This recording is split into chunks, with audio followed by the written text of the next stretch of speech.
Hi, I'm Mayor Jamie Clary with the City of Hendersonville. And one of the most frequently asked questions I get is about this intersection right here and about what we're doing as far as a tunnel that will go under CSX railroad tracks and that will help people get off Vietnam Veterans Boulevard and avoid some of the snarls that we have right there. Many of you remember that Saundersville Road used to just be a road that went from Station Camp Schools under Vietnam Veterans Boulevard across the railroad tracks to Gallatin Road. Well, that changed several years ago when the city rerouted Saundersville Road so that it went to the streets of Indian Lake and then onto Scotch Drive.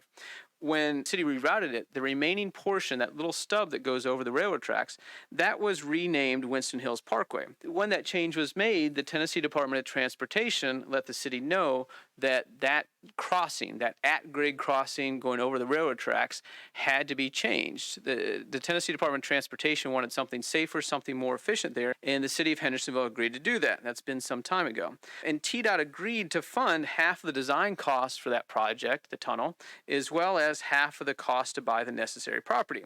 The remaining costs were going to be up to the city. So what the city did was use funds from the nearby developers to fund a good portion of the design cost, and now we're getting close to the to spending money for the right-of-way to buy property. Unfortunately, midway through that process, the design process, CSX Railroad threw us a curveball. CSX initially had led us to believe that the construction could continue under the railroad tracks while trains were coming and going. They agreed that they would pause trains at times and that was okay.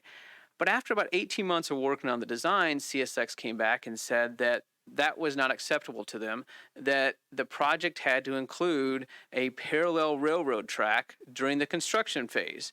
That added a huge amount of cost and also caused us some delay. That delay cost us more than a year and probably about $10 million as well added to the project. At this point, though, we've got about 90% of the design completed, and hopefully the design phase, actually designing the whole tunnel and the roads that go there, will be completed in 2023.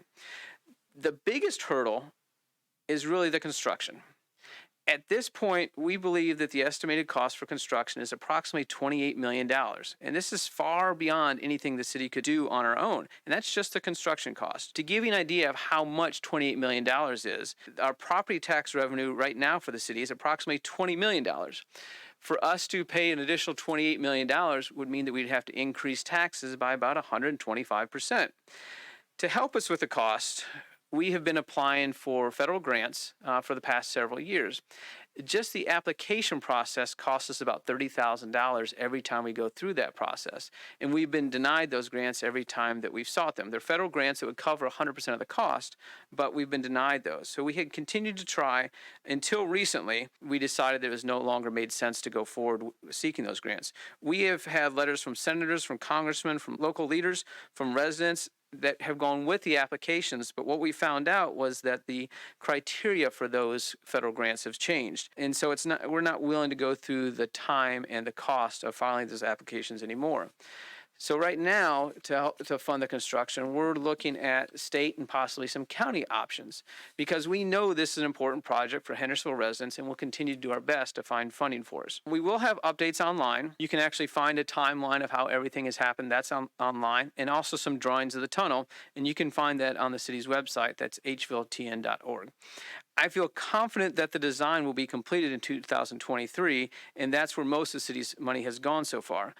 More money will be required to purchase the property, and state restrictions make that a lengthy process, likely lasting a year, so throughout 2023, possibly into 2024.